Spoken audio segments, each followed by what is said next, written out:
Article 370 removed to integrate Kashmir with the rest of India. A complete lockdown, crackdown as far as communication services are concerned. Jammu Kashmir का ध्वज इस समय सभी सरकारी संस्थान से उतार दिया गया है. Kashmir will be an integral and indisputable part of India. Hello, I'm Richard Gisbert, and you're at The Listening Post. Here are some of the media stories we're covering this week. The communications shutdown in Kashmir. How can journalists get the story out when the blackout means most Kashmiris can't even communicate with each other? With 4 reporters murdered over the past month, Mexico is now the deadliest place in the world to be a journalist.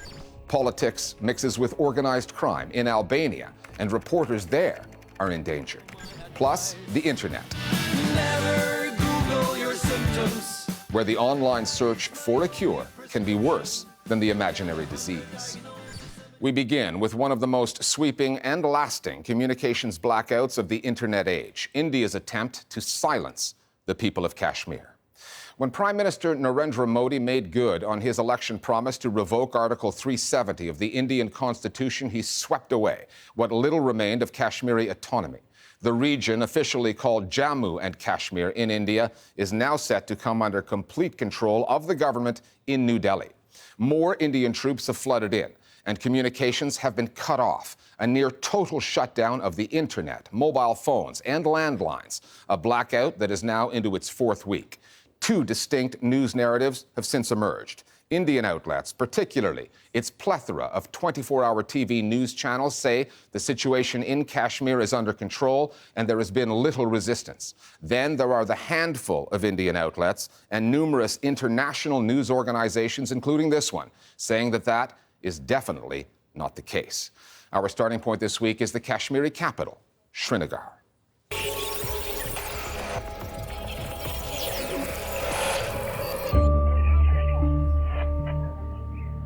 A region locked down.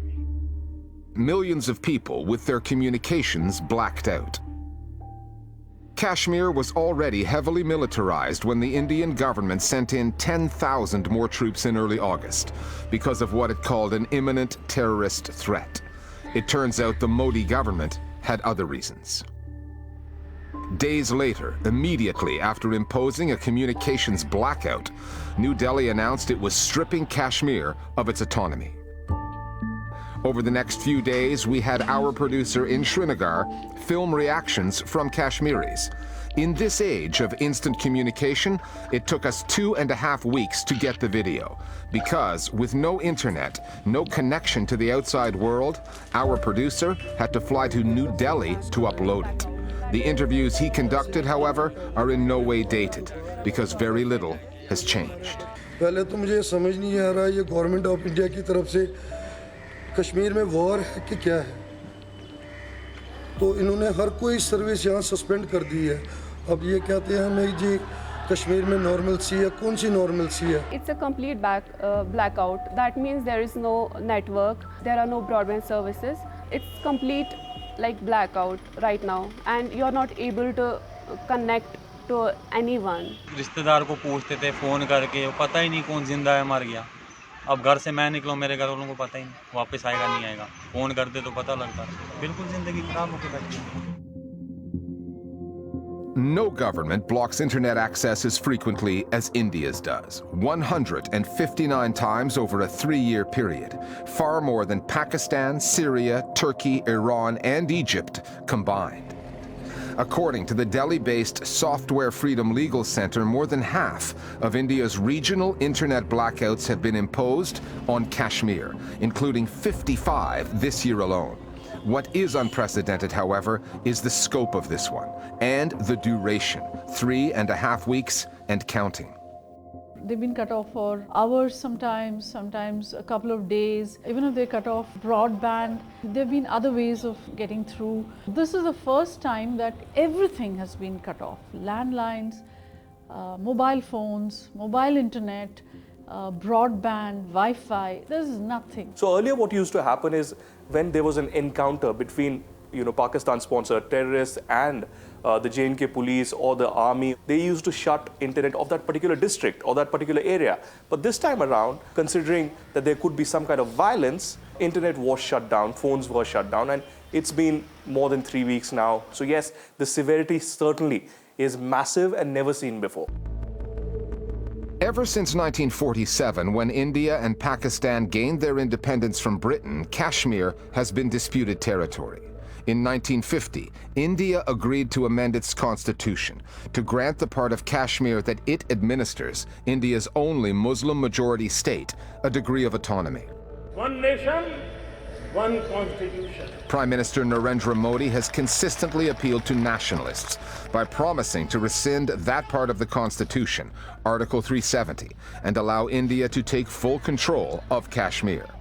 Modi's brand of Hindu nationalism gets turbocharged on the Indian airwaves by hundreds of 24-hour TV news channels, most of which have echoed the government's narrative on this story, that the situation in Kashmir is calm and peaceful. आज आपको कश्मीर में अमन की सबसे शानदार, सबसे खूबसूरत तस्वीर दिखाएंगे. Normal has become the key word, a kind of mantra. Normalcy returns to the streets. Jammu में हालात नॉर्मल होने के साथ ही ईद की तैयारियां भी जो है शुरू हो गई हैं। और जम्मू कश्मीर में अनुच्छेद 370 हटने के बाद तेजी से हालात सामान्य हो रहे हैं। If you are a reporter for a TV news channel and you've been given very specific details by your channel, by your editors of what you can and cannot show, you're not obviously going to dig for stories further than that. Some of our colleagues spoke to these TV journalists and asked them if they had been to several of the areas of Srinagar that we were visiting. And they all said no. So if you're not visiting more than a few specific areas, you're obviously not going to report on protests. You're going to say that everything is normal. Indian media from the time of independence was part of a nation-building project. And Kashmir has been part of India's nation-building exercise all through these years. Over the last few years, nationalism, patriotism, militarism, they're all seen as one and the same. If you're not with us, you're against us. Indian news channels do not limit their with us or against us approach to Indians. They use the same tactic against other news organizations trying to cover Kashmir. International ones like the New York Times, Al Jazeera, and Britain's BBC. The BBC, it seems to be, has been simply caught red-handed. Someone should report it to Boris Johnson, who should lock up the entire management of the BBC in jail for shaming them yet again. 4 days into the blackout, the BBC, Reuters, and Al Jazeera all reported that security forces in Srinagar fired tear gas and rifle pellets at crowds of protesters. The Modi government, through its Ministry of Home Affairs, called that story fabricated. After the BBC posted video of the unrest, complete with the sound of gunfire, the government changed its tune, but only partially, admitting there had been a small protest involving miscreants, but that no shots had been fired. The Indian government at the time decided to call it's a fake video. The BBC stood by their story. They said this is a real video of a real protest from Srinagar. A lot of the Indian media, especially the electronic media, especially the TV media, was saying everything is normal in Kashmir for consumption of the Indian masses primarily, because that's what the messaging from the state is. Look, we have done this and there is no resistance to this, which is just the opposite, as that video showed. New York Times or the Washington Post or the BBC or the Al Jazeera will immediately show you visuals of violence, of stone pelting, or people being killed, death, mayhem. It's not like that on the ground. Since August 5th decision to revoke Article 370, there hasn't been a single death due to any of the so-called human rights violations of the security forces. So how can any international publication, be it in TV or print, justify their reportage? The short answer is because we don't really know who's been killed or how many. That's what communications blackouts do. They stop the full story from getting out. What few images the world has seen, Kashmiris protesting, hospitalized, blinded by pellet fire. put the lie to the Modi government's normal narrative, the one parroted by so many news outlets falling over themselves to support a government in New Delhi they are supposed to hold to account. It's not just Kashmir. If you trace the history of what these channels have been saying on significant issues in the last few years, they seem to have become mouthpieces of the government, its ideology, its strategy. They're not any longer sort of independent observation watchdogs or information givers. You'll often hear Indians describe themselves as the world's largest democracy. You'll hear that from government.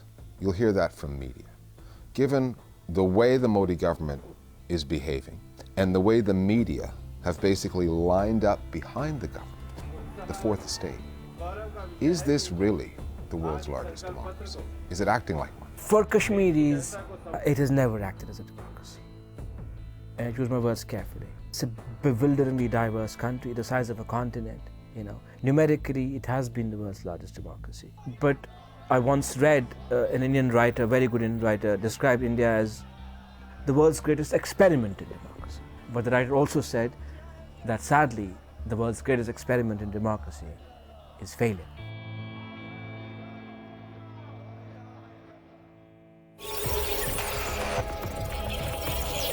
We're discussing other media stories that are on our radar this week with one of our producers, Tarek Nafa. Tarek, anyone reporting on the media knows how dangerous Mexico can be for journalists. More than 150 media workers have been killed there since the year 2000, and this past month feels like it's been open season on reporters there. That's right, Richard. Last weekend, Neves Condes Jaramillo was found dead in his hometown of Teopilco, about an hour's drive from Mexico City. He was stabbed to death. Condes ran a local news site called El Observatorio del Sur. He is the fourth journalist killed in the past month, one of 12 murdered this year, and since it's only August, 2019 will almost certainly become the deadliest year on record for Mexican journalists. And the problem isn't just the rate at which reporters in Mexico are being murdered, it's that virtually no one is being held accountable and punished. The human rights organization Article 19 puts the impunity rate for crimes against freedom of expression at almost 100%. I spoke with Ana Cristina Ruelas from Article 19 on the issue of impunity. We say here in Article 19 that impunity is a perpetuate way to go against and threat a journalist, because they're killing not only the truth of the journalists, they are also killing the truth about their death. And it's a message of silence for all of their colleagues. Every day we document at least 3 aggressions against journalists. 48% of those aggressions come from agents of the state. The level of impunity is almost 100%, is 99.3%. And it's because the state is not investigating itself. In every case on a journalist aggression, there's no objectivity or exhaustiveness in the investigations, because there's actually an investigation that is done by the same that went against the journalist. And as she alluded to there, while you might think that it's the drug cartels that pose the greatest threat to media in Mexico, it's often local or federal officials who are complicit in, and in some cases allegedly directing, attacks on reporters. In Mexico, the line between the state and organized crime is a blurry one, and both sides benefit from silencing critical journalism. Okay, thanks, Tarek. Turning now to a country that doesn't get a lot of news coverage, Albania, and a story published by 2 digital news outlets that confirmed what many there have long suspected, that the relationship between politicians, the judiciary, and organized crime is far too close for comfort. The story broke this past January. The Balkans Investigative Reporting Network and Voice of America published a series of leaked recordings, phone calls, between government officials, including Prime Minister Edi Rama and crime bosses, colluding to rig elections in both 2016 and 2017. They were the kind of revelations that usually come with consequences. However, the ruling party has dismissed or deflected the charges, and none of the senior officials implicated has been arrested, let alone taken to court. Instead, the judiciary has gone after those who leaked and published the material. The Listening Post's Johanna Hoos now from Tirana on politics, crime, journalism, and the few reporters who are still covering a story the Albanian powers that be are trying to kill.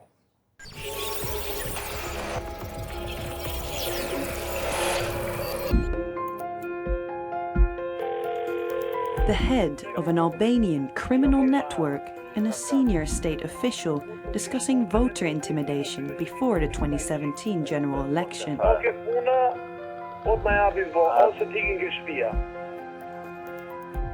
A government official updating the Albanian Prime Minister on the tally of votes bought.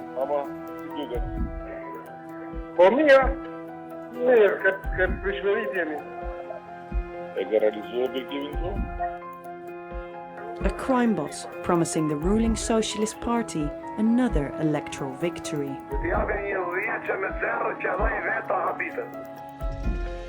A member of the Albanian mafia congratulating a minister on stellar election results. These were just the tip of the iceberg of a set of explosive wiretaps that sent Albania into political chaos. When you hear these conversations, they sound like Italian mafia movies, where they decide who should rule the country, and therefore the country should be ruled by their people and not through fair and independent elections.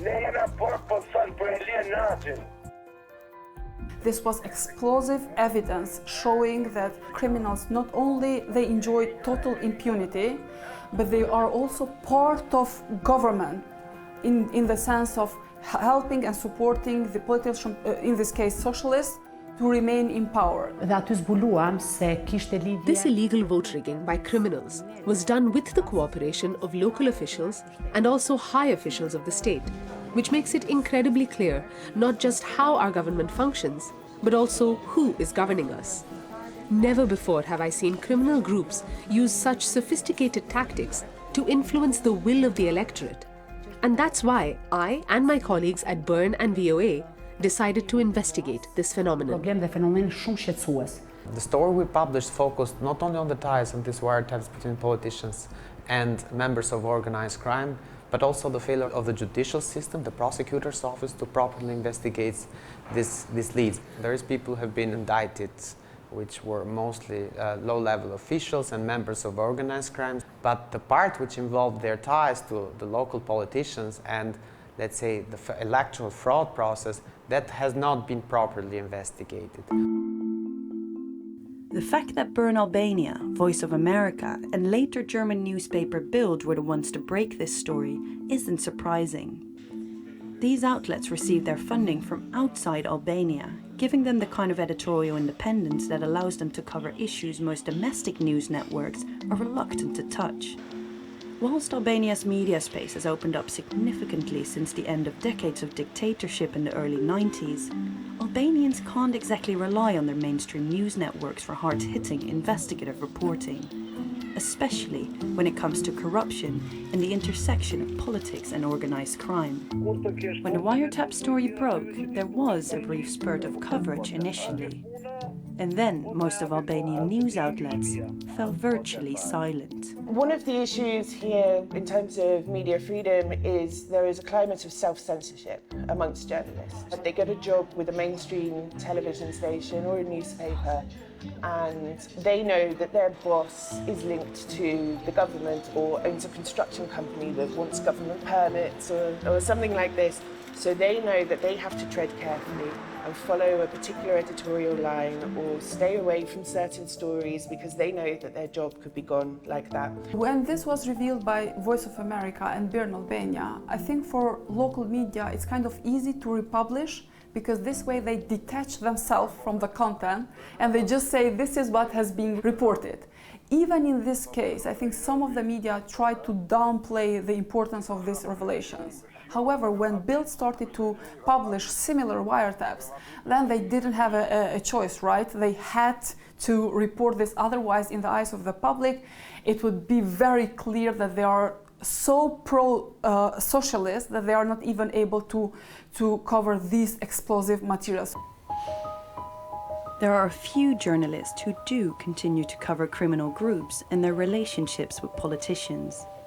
But it's become a dangerous beat, and navigating the complexity of reporting in a country whose political system and even parts of its media industry are intertwined with organized crime means self-censorship is hardly journalists' biggest worry.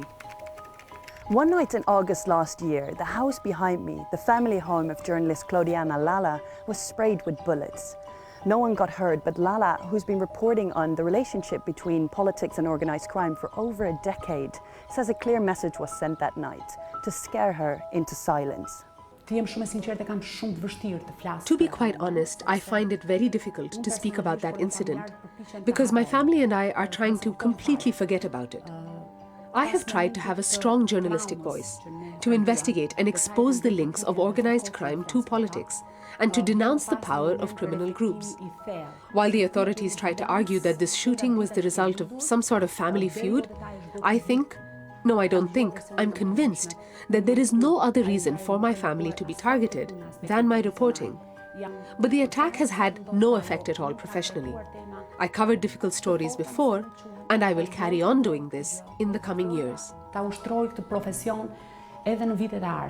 We know very little about the people who committed those attacks because, unfortunately, there hasn't been a proper prosecution as the Prime Minister promised at the time. I think the political will from the political elite is missing. They're not supporting brave prosecutors and law enforcement officers to find who's responsible for this kind of acts because this can also lead to them. This is a kind of attacks against journalists who go unpunished, certainly would push more journalists towards self-censorship and not, act bravely and courageously as Claudiana Lala has done in her reporting.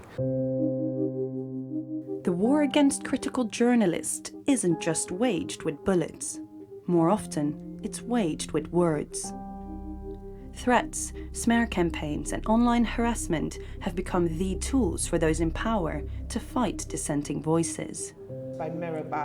Alice Taylor is a Tirana-based journalist who earlier this year was the subject of a far-reaching smear campaign that she says was orchestrated by the government. This was a result, she says, of her critical coverage of the wiretaps and corruption in the ruling Socialist Party. I made a comment to Russia Today, a factual comment on what had been happening with the political situation. And then suddenly my phone started going crazy and I started receiving messages from people sending me links. Pro-government media had started saying that I was a Russian spy. They published my photo, said that I was paid by Russia and or the opposition party to undermine democracy, that I was a traitor to the Albanian people. They then started publishing my partner's photo, saying that he was a wanted criminal and a violent militant. I mean, it spread like wildfire. I received abuse on the street as well, whilst being heavily pregnant. It got to the point where I didn't leave the house without someone with me. Prime Minister Edi Rama has become very known internationally as someone who goes directly against every single journalist that he does not like. When you have a powerful person naming and shaming journalists, then of course for the public it's very easy when they meet a journalist to slap them and even to kill them. Before Jan Kuciak was killed in Bratislava, the former Prime Minister Robert Fico called journalists dirty Slovak prostitutes. Before Daphne Caruana Galizia was killed in Malta, the Prime Minister of Malta, Joseph Muscat, organized smear campaigns putting the picture of Daphne Caruana Galizia in billboards throughout the country. If we compare ourselves with them, we are not there, fortunately. However, there are indicators and there are practices where after these smear campaigns were organized, journalists were killed. So I would not be surprised, unfortunately, if something like this happens in Albania.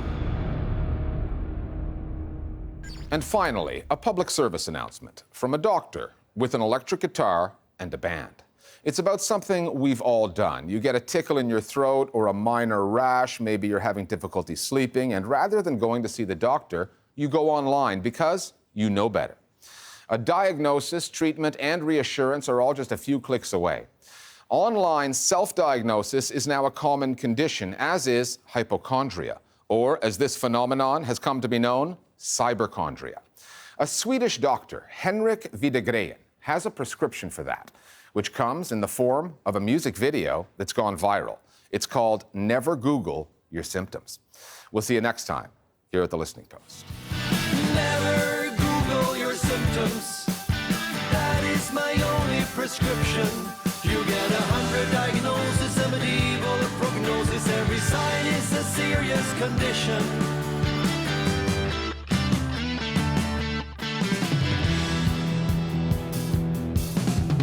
If you Google cough and diagnosis, you have got tuberculosis. And if you Google fever and red, you've got Ebola and soon will be dead.